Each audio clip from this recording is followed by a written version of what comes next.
Out your window and out the gun. You're the reason I'm traveling on. But don't think twice, it's alright.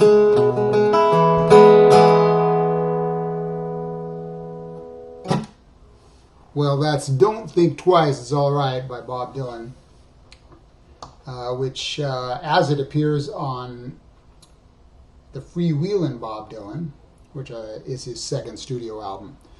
Perhaps you want to call it the freestealin Bob Dylan, because that's actually it's actually a derivative song. It's taken from a fellow folk singer by the name of Paul Clayton, who had a song called "Who's Gonna Buy Your Ribbons When I'm Gone," and which in turn, that song was derivative of a traditional song called "Who's Gonna Buy Your Chickens When I'm Gone." But I don't really think Dylan is really a particularly culpable thief here, because he really did take the originals and he made something far more interesting out of them. He was very good at that kind of thing. He was a better thief than, say, Led Zeppelin was. So before I start, there's one more thing to say. There's a controversy as to who's playing that on the studio album. Some people say it's a guy named Bruce Langhorne, who was a session player who played on a lot of early Dylan records. I don't believe that because, well, let me just say, the reason people say that is because when Dylan would play Don't Think Twice live, he usually wouldn't fingerpick it. He'd usually just strum it. So a lot of people thought, well, maybe he can't play it. Maybe he can't fingerpick it. Maybe that's someone else. Maybe it's Bruce Langhorne. But if you listen to a live recording of Dylan at Town Hall in New York, April 12th, 1963, he's solo acoustic and he does play Don't Think Twice and he fingerpicks it. And to me, it's very clear that him fingerpicking it live is the same person who is fingerpicking it on the freewheelin Bob Dylan studio version. Okay, so let's look at this. I'm going to give you an overview. I'm not going to dwell too much on each particular point. Standard tuning, capo on the 4th fret. Four bars to the intro, and then there's going to be a 16-bar verse we'll look at.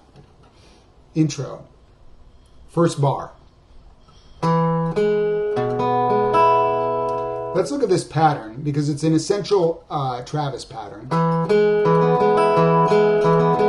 full Travis roll would be like this. 5-3-4-2, 5-3-4-2 in this instance on the C chord. Okay, so his pattern, his essential pattern is like this. 5-4, 5-3-4-2, 5-4, 5-3-4-2. He's going to blend that.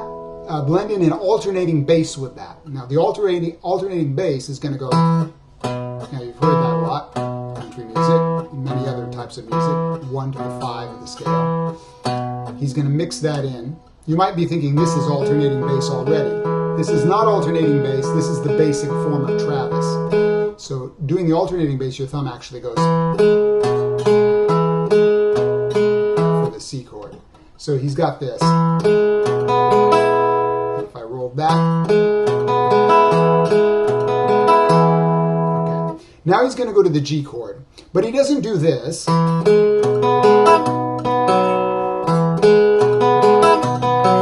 other words, play a complete C chord and then a complete G chord, 2 beats each. No. The G comes in early. And this is a case of what we call anticipation. Watch this. Notice how that came in early? Well, that open string is part of the G chord. And this is the ragged part of ragtime. This is what ragtime piano does. You have this kind of syncopated feel, this thing where one chord will come in early like that. It's coming in on the last 16th note of the second beat. You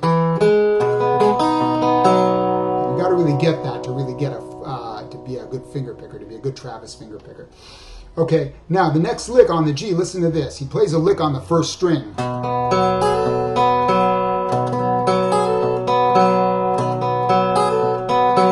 And what's going on there is that he's hammering with his first finger on the first fret onto the first fret of the first string. Now, that doesn't seem like that hard. But what he's doing is this. Whenever you have a hammer-on like this, you could have if you have a bass note involved in the hammer-on there, if you have a bass note simultaneous with the beginning of the hammer-on, it's not that difficult. But that's not what's happening here. You have a bass note here simultaneous with the end of the hammer-on. And that is a little more serious. So this is what we got. Oops, I missed it.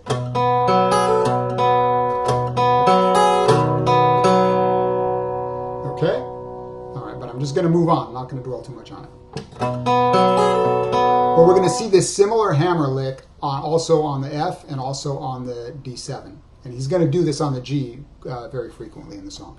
Now, moving on to the A minor, he's going to do another anticipation. He's going to anticipate back to the A minor like this. I should say back to the C note. The C note is also in the C chord, of course. So notice how I got this note down first. I got it on the last 16th note of the bar. Now from there, that is a C over G, A minor, C over G. Now watch what he's going to do. He does an interesting thing here. I'm going to call this a transitional hammer. C over G and F have a note in common, and it is this. It's the first finger. And for a note and a finger in common. And when you have a finger in common, first finger on the first fret of the second string, generally what you're going to do is something called a pivot. I always tell my students, always do a pivot when you can do it. But he's not doing that. He's lifting up the whole C over G to go to the F to get this, what I call a transitional hammer. And it gives an interesting kind of Baroque effect there. And then he does it again when he goes back to the C over G. Now going to the G. Let's see.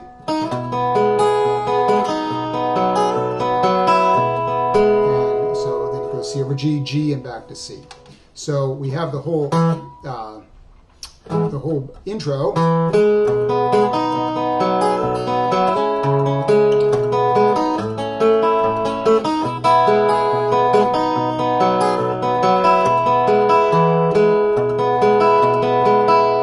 Is a little confusing with the bass. He's just, it sounds like he's a little lost, but it's not a big deal. Yes, I'm actually doing the actual version. I'm trying to get it note for note.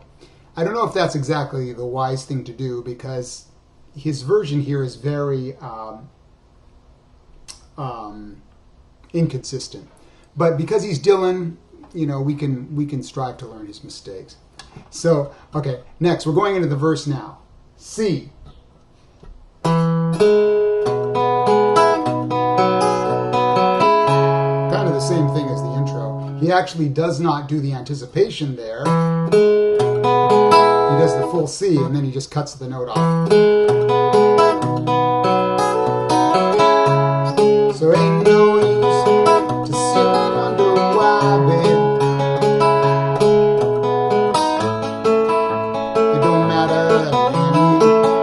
That lick there. He's going to the F. This is the third bar of the verse. Full rolls on the F.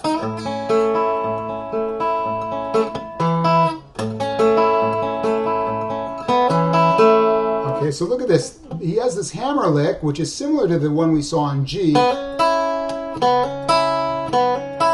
you're going to start on the last 16th note of the third beat.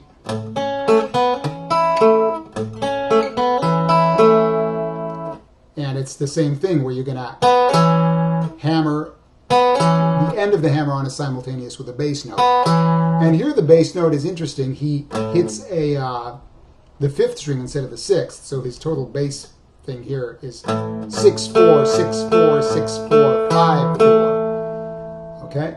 And when you do this hammer, this shows you why you can't do a bar in this song, because in order to do that hammer on, you have to have an open string there. And you can't do that with a bar because that prevents that. So I'm playing the F like this with my thumb hooked over it. And I'm actually getting this note down too because of this alternating bass note on the 5th string that he does. So, and then he goes to C from there.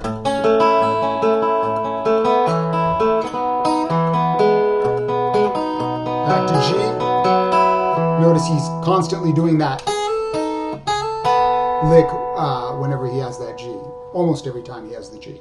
Now, second part of the verse. Ain't no use to sit and wonder why, babe. Okay, look what he's doing there. He's going from C over G to D7 over F sharp. Here he's doing a true pivot. He's actually keeping that finger, that common finger down. He's not doing that funny hammer there. So look what he's doing.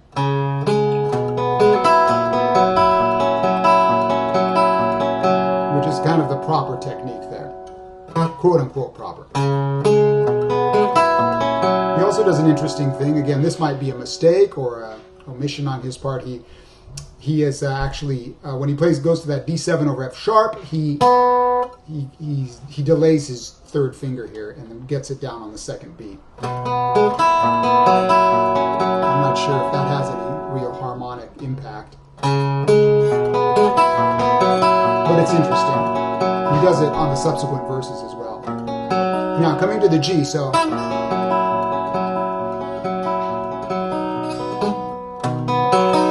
Look what he's going to do here.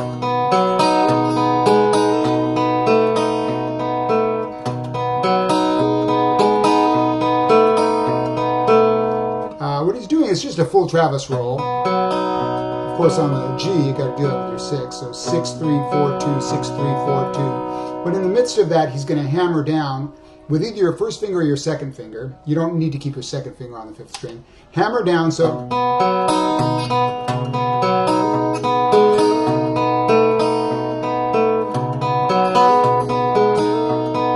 Again. And what you're doing is the first hammer on is 4th string to the 2nd, 1st finger on the 2nd fret, or the 2nd finger on the 2nd fret, and then hold that down and then pinky on the 3rd fret. So you kind of fold that into the Travis roll. And